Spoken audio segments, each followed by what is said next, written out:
Salut Mecton, ça va bien? Bon les gars, winter is coming. En tout cas, en Moselle, ouais, ça c'est sûr, il est là. Hein. Ça caille, il fait du 2 degrés tous les matins. Laisse tomber, moi je roule plus. Du coup, l'hiver dernier, je venais d'avoir mon permis et j'ai récupéré ma bécane début décembre, donc ma première bécane. Dès que les routes me le permettaient, je roulais. Je roulais un maximum, j'ai voulu rouler, c'est tout beau, c'est tout neuf, t'as envie de rouler. Du coup, pas d'hivernage. Cette année c'est différent. Cette année, je vais pas rouler l'hiver, c'est-à-dire au moins de décembre à février. Du coup, je me suis posé la question, c'est quoi un hivernage? Tout le monde en parle, je vous lis plein d'articles, des mecs qui disent ouais, j'ai foutu la bécane en hivernage. Moi je me disais merde, ok, c'est bien, mais c'est quoi un hivernage? C'est tu la fous là et c'est bon?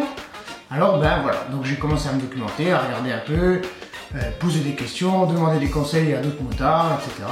Et du coup, avec tout ça, je me suis fait mon propre hivernage. Je vais vous le décrire un peu, qu'est-ce que j'ai fait, comment je la prépare, etc.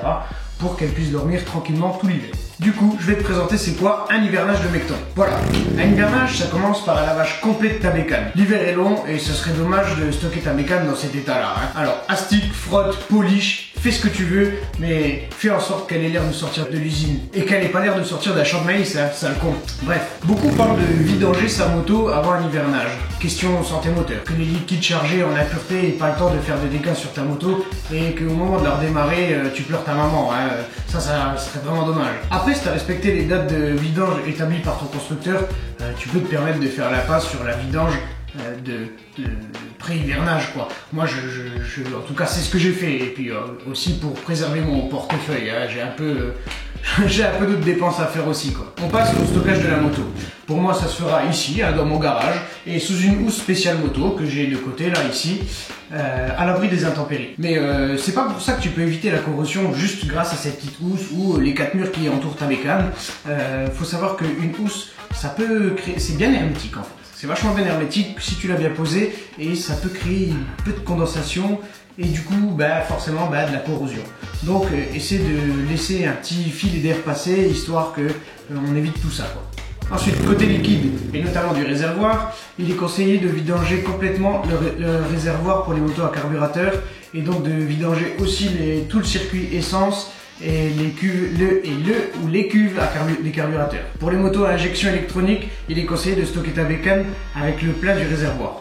Plein, pour éviter la corrosion, même si les parois des réservoirs intérieurs sont traitées pour la corrosion, c'est pas une raison pour tenter le diable.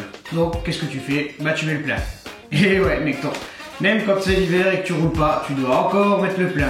Putain, ça coûte cher ces conneries. Certains ajoutent même des stabilisateurs dans l'essence afin d'éviter toute corrosion pour assurer une meilleure conservation de l'essence. Si tu ajoutes ce stabilisateur, n'oublie pas de faire tourner ton moteur un peu pour laisser passer le produit dans tout ton circuit essence. On arrive maintenant à une précaution un peu plus poussée, c'est du liquide de refroidissement. Si la vidange de ton liquide de refroidissement remonte à plus de 40 000 km ou 2 ans, pensez à vidanger tout ça et à le remplir du liquide de refroidissement préconisé par ton constructeur ou ta mixture maison. On sait qu'il y en a beaucoup qui le font, qui consiste à mélanger eau distillée et antigel. Donc on parle bien d'eau distillée car l'eau du robinet contient des minéraux qui peuvent agir avec les pièces en alu du radiateur et comme d'habitude provoquer de la corrosion. Ou alors tu peux encore vidanger complètement ton liquide de refroidissement et le laisser vide tout l'hiver, t'auras encore moins de problème. Autre souci souvent très connu des motards, la batterie. Pour une batterie classique, pensez à faire votre niveau d'électrolyte et le compléter si besoin avec de l'eau distillée. Pour une batterie sans entretien, c'est écrit dessus, c'est sans entretien. Par contre, même moi d'ailleurs, beaucoup utilisent un chargeur de batterie. Mais par contre, évitez le chargeur de batterie pour voiture. Préférez un chargeur qui charge au maximum le 10e de la capacité de votre batterie. Les chargeurs d'aujourd'hui permettent de les laisser brancher constamment car ils permettent le maintien de la charge. Alors, pensez également à graisser votre chaîne et à vérifier la pression de vos pneus afin d'éviter une déformation prématurée des pneus due à l'immobilisation. Ou pour les motos qui en sont équipées, vous pouvez mettre votre béquille centrale. Pour les autres, une béquille centrale, ça s'achète en option. Ou alors vous pouvez préférer encore la béquille d'atelier que vous venez mettre devant et derrière, ou juste à l'arrière si vous en avez qu'une, ou juste à l'avant bien sûr. Mais ça peut largement faire l'affaire aussi. Ça évitera une déformation du pneu, ou voilà, que vous verrez seulement au redémarrage au printemps. Voilà ma vision de l'hivernage. N'hésite pas à mettre en commentaire d'autres conseils que j'aurais pu oublier ou que je ne connais pas du tout. Tout est bon à prendre, même pour moi. Comme je le dis, je le répète.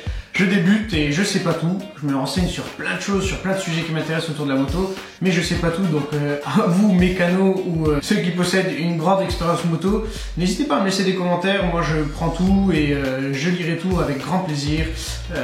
J'aimerais vraiment m'occuper de ma bécane correctement et qu'elle tienne le plus longtemps possible dans le temps. Je l'ai encore jamais dit, mais j'ai un compte Instagram et une page Facebook, donc je te laisse les liens en description. N'hésite pas à me rejoindre sur ces deux réseaux, Instagram et Facebook.